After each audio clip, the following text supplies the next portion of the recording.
The last thing the Gemara had said, Daf Chafal from Aleph, the top of the Amid, Amarava, the last thing the Gemara had said was that Zeiri said a halacha, that if you break an animal's neck and most of the flesh around it, it's instant death. It's not going to die, it's instant death.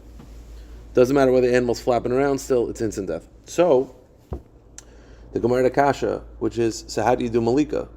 Because when you do Malika, you're severing the spinal cord. Pashas, you're also cutting most of the flesh around the neck. So it's already dead. So what's the point of doing Malika? Then you have to cut the esophagus or trachea. We'll see different birds and different things. Chata sa'if is one pipe.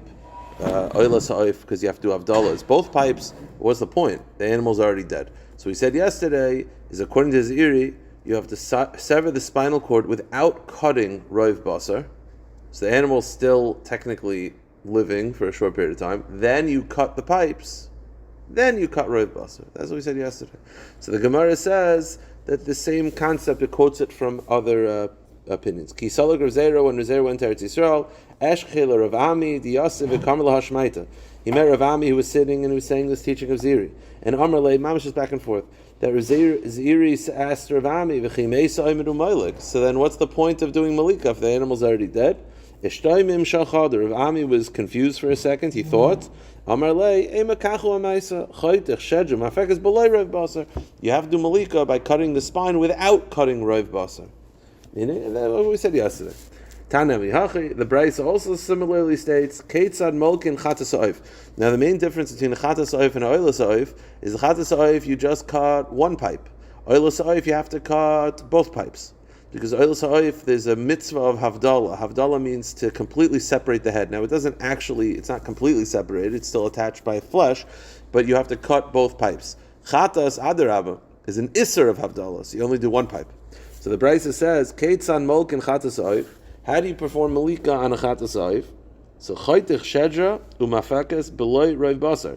You cut the spinal cord without doing Roiv Basar. Mamish what we said before. Until you get to the pipes. You cut either one pipe or Roiv of one pipe, because Rubai Kikuloi, fine. Roiv Basarimai, and then you cut most of the flesh around the neck, and now the animal's dead. Now this is the point that we're going to talk about today's daf. Uba oila, by the oila sa'if, shnayim oiroiv shnayim. Either two or the majority of two. Now, the strange thing about this, as we'll see, it's a machlokes tanoim by oila sa'if, how much of the two pipes you cut. According to the Rabbanan, it's machlokes Rabbanan Rav Elazar. According to Rav Elazar Rav Shimon, you only cut roiv shnayim. You don't cut both pipes, you cut roiv of both pipes, not entirely. According to Rabbanan, you have to cut it entirely. It's a machlokes whether you cut kuloi or rubai by the second pipe, by the two pipes by olasab. It's machlokes tanoim. So this brisa is very strange. What does the brisa say? Shnayim oiroiv shnayim. Those are two different opinions. According to the Rabbanan, it's shnayim. According to Rav Elazar Shimon, it's roiv shnayim. So that's a strange thing. So the Gemara Sakasha, Mani, who is the author of this brisa? I Rabbanan ha'amri shnayim dafka. If it's the Rabbanan, don't say roiv shnayim, just say shnayim. And Elazar Rav Shimon Hamaroiv Shnayim. Meaning these two opinions of Shnayim and Roiv Shnayim are two separate machlokes tanoim. So why are the opinions quoted over here? It sounded as if it's one opinion. It's two separate opinions. One opinion says Shnayim, one opinion says Roiv Shnayim. So what's going on? So the Gemara says two answers. First answer is, what the Brisa really means to say is you have a choice. This is how you're supposed to read the Brisa. Shnayim l'Rabbanon, Roiv Shnayim l'Rav Elazar Rav Shimon. Meaning the Brisa is not getting involved in taking sides. The Brisa is telling you, how much do you cut? Shnayim l'Rabbanon, or Roiv Shnayim l'Rav Elazar Rav Shimon. It's just telling you the opinions. It's not getting involved. The second answer is Iba Yisema, Ha V'ha Rav Elazar Rav Shimon. Really, the Brisa follows the opinion of Rav Elazar Rav Shimon that you don't cut Shnayim, you don't cut both pipes fully, you cut Roiv Shnayim. But here's the thing, Roiv Shnayim could be 51%, it could be 99%, right? As long as it's not fully.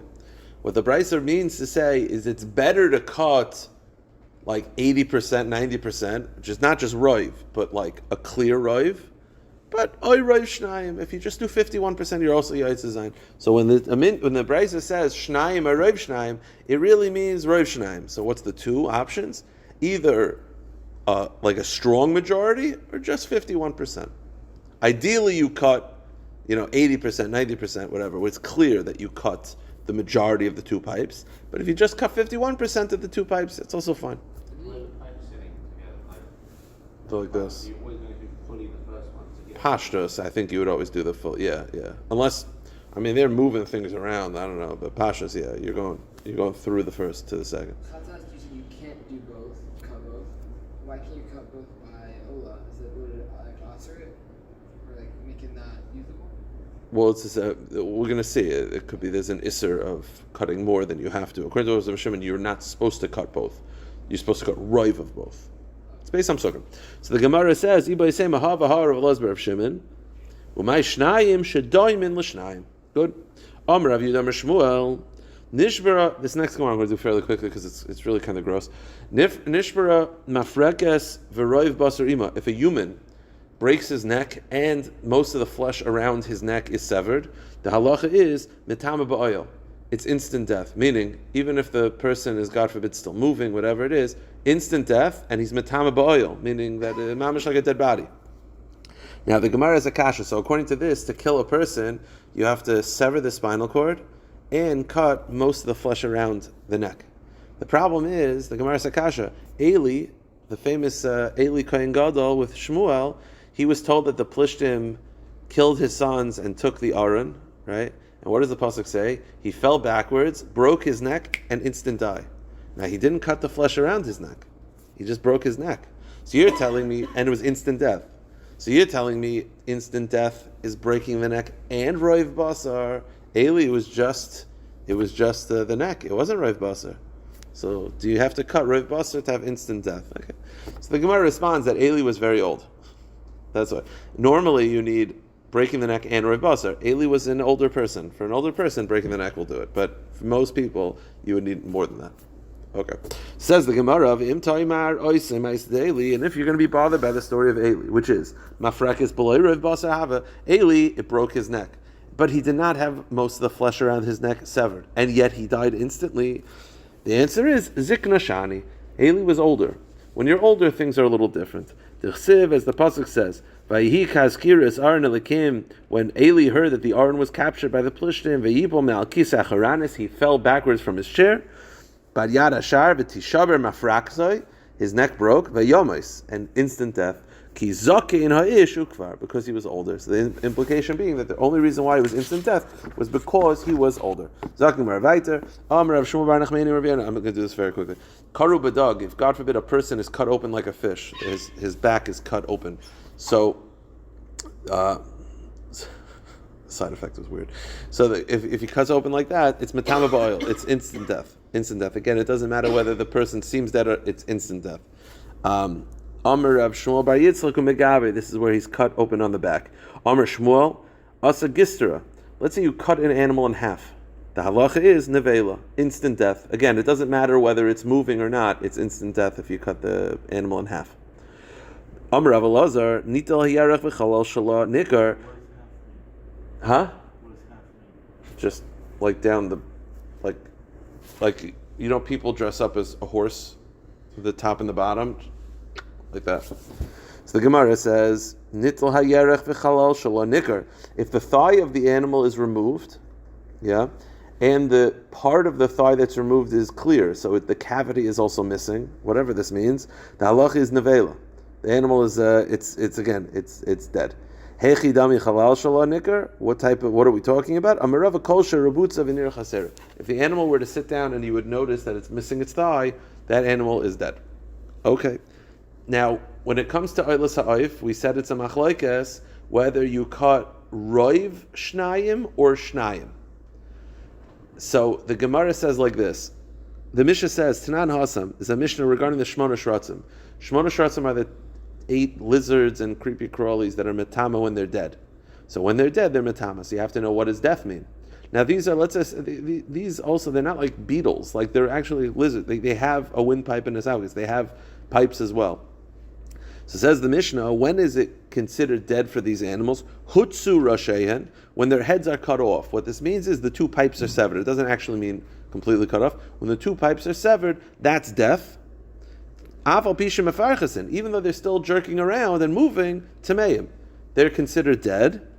Kiznav hatzlosh mefarchas, just like the lizard's tail will sometimes move after it's disconnected. That's just nerve memory, muscle memory, but the animal is already dead.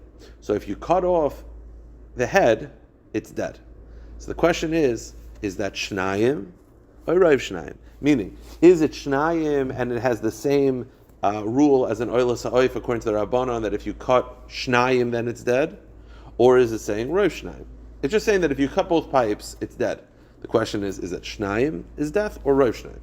So it says the Gemara, Mai hutsu, Rish Lakish Amar hutsu mamish. Rish Lakish says both pipes. Rav Asi Amar Rav Mani, Kinevei Kavdalas Oilas Ha'oif. Rav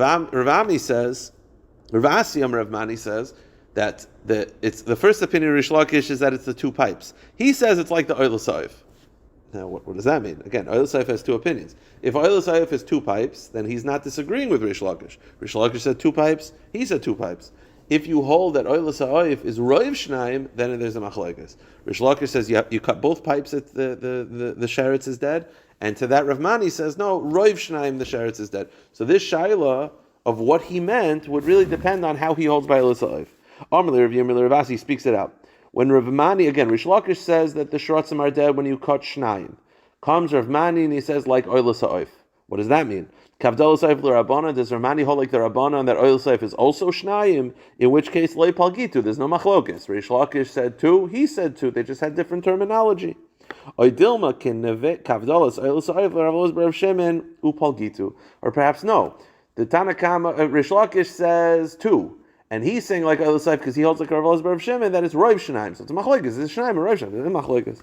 Amar Lei, Kavdolas Saif l'Ravolos B'Rav Shemen uPalgitu. It's a machlokes, meaning Rish Lakish holds that a sheretz is only dead when you cut shnayim, and Rav Mani says no roiv shnayim, so it's a machlekes.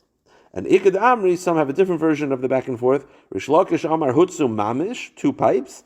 Rav Asi and Rav Mani kavdal seilusayv l'Ravos B'Rav Shemen roiv shnayim. And according to this version, he speaks out what his opinion is. It is a machlekes. Okay, now this is going to take us to the end of the daf. We've done a few minutes. We've had this machlekes that oilas ha'oif, is it roiv shnayim or shnayim? Where is the source of this machlekes? So the Gemara says, "My Rabbanon umay Rav Elazar B'Rav Shemen." Where is this machlekes? So the Gemara says the machlekes is as follows: the Tanya, Ves Hasheni. Okay, basically it's like this. The pasuk of the Oil Sa'if is talking about a person who's supposed to bring a chatas, but he can't afford it. So the pasuk says, if you can't afford a chatas animal, bring two birds, one chatas bird and one oilas bird. When it says the oila bird, it says, this is the key, and this is going to take us into tomorrow's daf. Ve'es hasheni yasa ola kamishpat. The second ola bird should be kamishpat, should be treated like that law. What does that mean? What is the ola? The ola sa'of is kamishpat, is like that. What is that? So says the Gemara, three-way machlokas. Kamishpat, the Tanakama's opinion is, the Rabbanon, kamishpat chataso, habehema, meaning, when you have a chatas behema and you're replacing with two birds, one bird sort of has to replace the chatas behema. So you have a chatas bird. The ola bird is like a chatas behema. That's what it means. Again, you have the chatas bird, and then it says the ola's bird is kamishpat. It should be treated the same. The same as what? So I would think maybe the same as the chatas bird. The ola's bird is treated like the chatas bird. No. It's saying, you have a chatas bird, and the ola bird should be treated like a chatas behema. In what regard? Obviously, one's a bird, one's a behema, but we'll see in a moment what this means.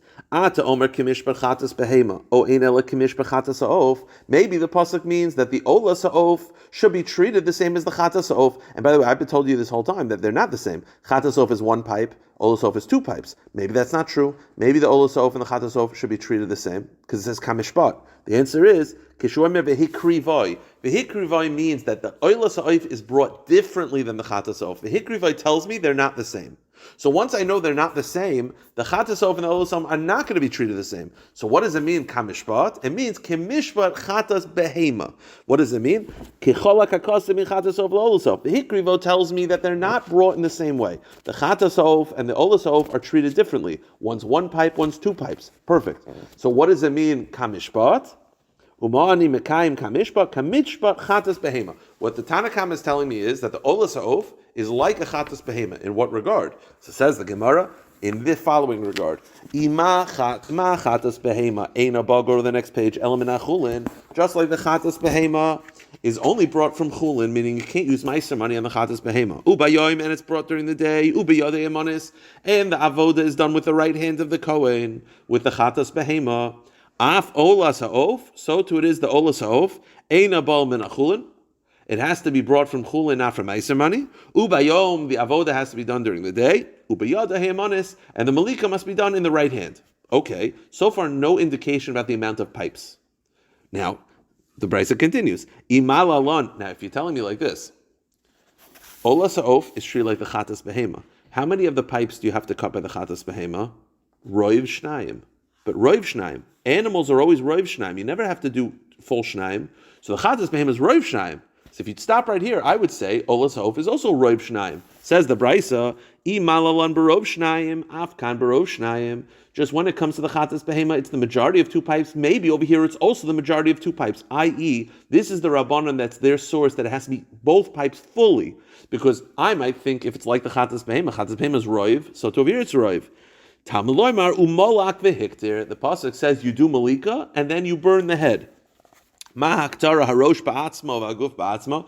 like the head is completely severed and burnt separately from the body, so to the malika must be done in a way of severing the head from the body, i.e. two full pipes. This is the Rabbanan source that Oila Sa'if has two full pipes because it's compared to Chatas Behema, but not it fully because Chatas Behema is Roiv Shnayim, this is Shnayim. This is the Rabbanan Shita that Oila Sa'if has two pipes severed fully. The Brisa then continues. Rabbi Shmuel has a different take. Rabbi Shmuel says, no, kamishpat is not that olas ha'of is like a chatas behema. No, kamishpat chatas ha'of. What we rejected before is what Rabbi Shmuel believes, which is olas ha'of is like a chatas ha'of. Kamishpat. Now wait a minute. I thought they're not the same. I thought they have different halachos. In the following regard, how do you know that an olas ha'of that you do the malika in the same spot? The pasuk says to do it by the nape of the neck. That's by a chatasov. How do you know the olasov is the same? This pasuk.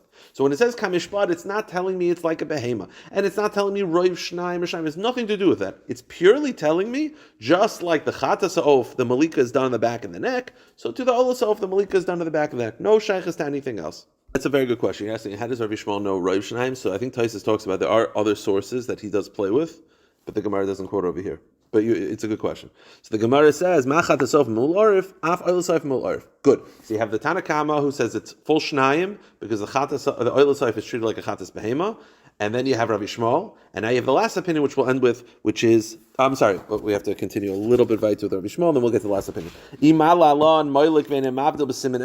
I'm sorry, the Gemara actually speaks that over here fully. It's a sugya later on. The Gemara actually says, wait, if you're telling me that a chatas ha'of and the olasayf are the same, and the pasuk is telling me where to do the malika, then an olasof is only one pipe. So chatasof also should be. I'm sorry, chatasof is only one pipe. Maybe olasof is also one pipe. Imal alon moilik ve'nemavdil b'simen echad. Afkan moilik ve'nemavdil b'simen echad. Tamaloy mevehikrivoy. Vehikrivoy means they're not the same. They're the same because the pasuk compares them regarding this location, but they're not the same in the amount of pipes. Chatasov is one, Olasov is two. Now he doesn't indicate whether it's Shnayim or Rovshin, he doesn't get involved in that, but his point is he's sort of sidestepping that machlekes. But you have the Tanakama who says it's full Shnayim, you have Rabbi Shmuel, and now you have Rav Elazar of Shimon. We'll end with this. Rav Elazar of Shimon Omer Kimishpat. Kamishpat chatasov. He also believes that kamishpat, that the olasov is like the chatasov. In what regard? Malahalon ochez barosho ubeguf umaza. Just like the chatasov, the way you do it is you spray the blood as you're holding the bird's head and the body. Meaning, after you do malika, you hold the body and you spray. So to the olasov, afkan ochez barosho ubeguf maza. So to the olasov as well. What does this mean fully? My kamar, hachi kamar. Malan kishu ochez arosh beguf maza. Afkan kishu ochez arosh beguf maza. Just like by the chatasov, you spray the blood when the head is still attached to the body. Meaning, here's his point. It's very simple. The Rabbanan look at is that the olasov is compared to chatas behema, that you have to cut both pipes, but slightly different, you have to cut it fully. Because the head has to be burnt separately, so the malika has to also do a complete separation. Rav Elazar of Shimon says the exact opposite. Just like chatas ha'of, when you do the sprinkling, the head is very much attached because you only cut one pipe. So to the Ola Sa'of, the head has to be very much attached, i.e., Roiv Shnayim. That's his point. My kamar, hachi kamar. Malalon, just like the Chatas of Kishu Ochuz Harosh, Beguf Mazeh. When you do the sprinkling, the head and the body are attached because you only cut one pipe. Afkan, Kishu Ochuz Harosh, Beguf Mazeh. So to the Ola Sa'of, the body and the head have to be attached. I thought you're cutting Shnayim. The answer is you're only cutting Roiv Shnayim. So it's still attached. This is his source that it has to still be attached. Meaning, by the Malika does not, it severs it more so than the Chatas, but it does not sever it fully. It's like a Chatas, but not a Chatas. It will end, Imalam b'simen echad, kam b'simen echad, tamaloy ma v'hikrivoi. We know it's like a Chatas, that it still has to be attached, but we know it's not like a Chatas, because the Chatas is 1 and this is 2. How do you reconcile that? Is it attached or not? The answer is, you cut Shnayim, but Roiv Shnayim. So it's not like a Chatas in that it's more separated, but it's still very much attached because you did not cut Shnayim, you cut Rov Shnayim.